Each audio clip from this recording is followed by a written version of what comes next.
شیخ علامہ شہاب الدین رحمۃ اللہ علیہ نے لکھا ہے کہ چوتھے آسمان پر دو فرشتے باہم ملے۔ ایک نے دوسرے سے کہا کہ کہاں جا رہے ہو؟ اس نے جواب دیا کہ ایک عجیب کام ہے، اور وہ یہ کہ فلاں شہر میں ایک یہودی شخص ہے جس کے مرنے کا وقت قریب آ گیا ہے، اور اس نے مچھلی کھانے کی خواہش کی ہے، لیکن دریا میں مچھلی نہیں ہے۔ مجھے میرے رب نے حکم دیا ہے کہ دریا کی طرف مچھلیاں ہانک دوں تاکہ لوگ ان میں سے ایک مچھلی یہودی کے لیے شکار کر لیں، اور اس کی وجہ یہ ہے کہ اس یہودی نے کوئی بھی نیکی ایسی نہیں کی ہے کہ جس کا اللہ تعالیٰ نے بدلہ دنیا ہی میں اس کو نہ دے دیا ہو۔ اب صرف ایک نیکی باقی رہ گئی ہے،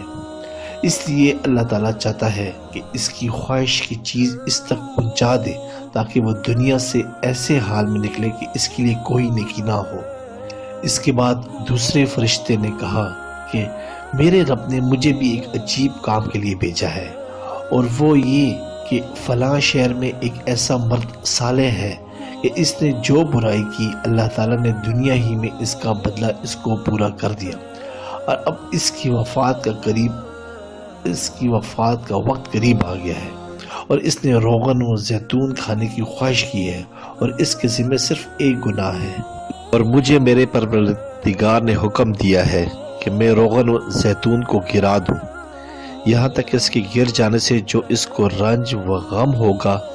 اللہ تعالیٰ اس سے اس کے اس گناہ کو بھی مٹا دے گا، حتیٰ کہ وہ اللہ تعالیٰ سے ایسے حال میں ملے گا کہ اس کے ذمہ کوئی گناہ نہ ہوگا۔ سبحان اللہ۔